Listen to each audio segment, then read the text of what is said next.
Inversores te quiere hablar sobre el impacto de la reforma tributaria en los dividendos. ¿Qué afecta el impuesto sobre la renta? Existe un aumento de la tarifa de renta por los dividendos del 10 al 20% para no residentes y establecimientos permanentes de sociedades extranjeras. También hay un aumento de la tarifa en las sociedades nacionales del 7.5% al 10%.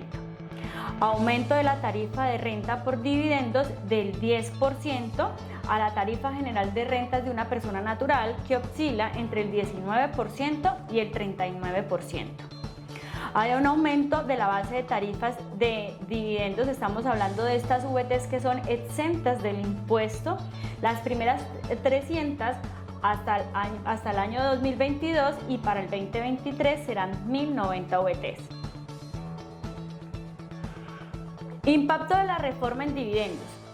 En promedio, las personas naturales residentes con dividendos inferiores a 350 millones de pesos ahora pagan menos impuestos.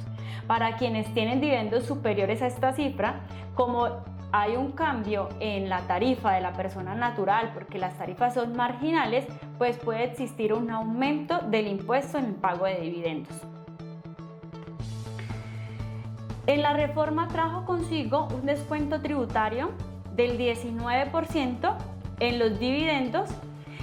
Para esto pues trae una tabla donde indica que de 0 a 1090 VTs la tarifa es el 0%, y de 1090 VTs en adelante la tarifa se liquida el 19%, por tanto se obtiene un descuento tributario para el cálculo de este impuesto. Ahora te vamos a explicar con un ejemplo sencillo cuál es ese impacto. En el caso 1, tenemos un valor de dividendos a distribuir para una persona natural de 200 millones de pesos. En la norma anterior, el impuesto de renta de dividendos oscilaba en 18.917.60, que equivale el 9% de los 200 millones de pesos.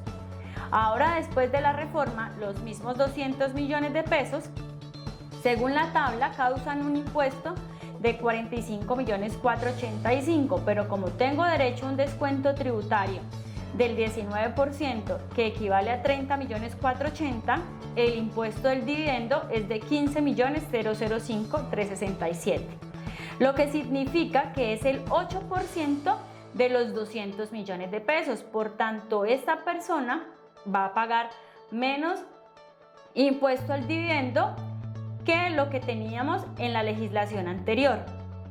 Lo que va a suceder es que, como la tarifa del impuesto al dividendo es del 15%, pues es posible que estas personas vayan a contar con un saldo a favor en el impuesto sobre la renta.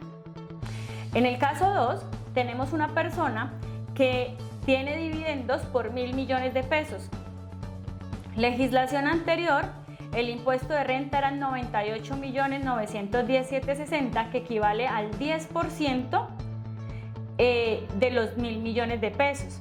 Por tanto, la retención en la fuente que se le aplicaba a los dividendos anteriormente equivaldría al mismo valor de impuesto. Después de la reforma, sobre los mismos 1.000 millones de pesos, al llevarlos a la tabla del artículo 241 del Estatuto Tributario, el impuesto de renta serían 329.411.000.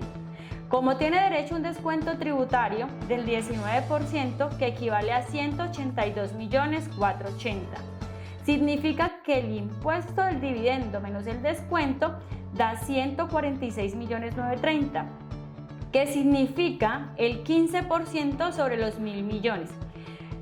¿Qué resumimos aquí? Que entre más dinero reciba de dividendos, se aumenta la tarifa a la que va a pertenecer, a la tarifa marginal de la persona natural, y se va a pagar un mayor valor de impuestos.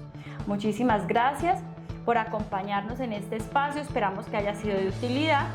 Visita nuestra página web, la cual contiene unos blogs informativos que ampliarán tu información, y síguenos en redes sociales.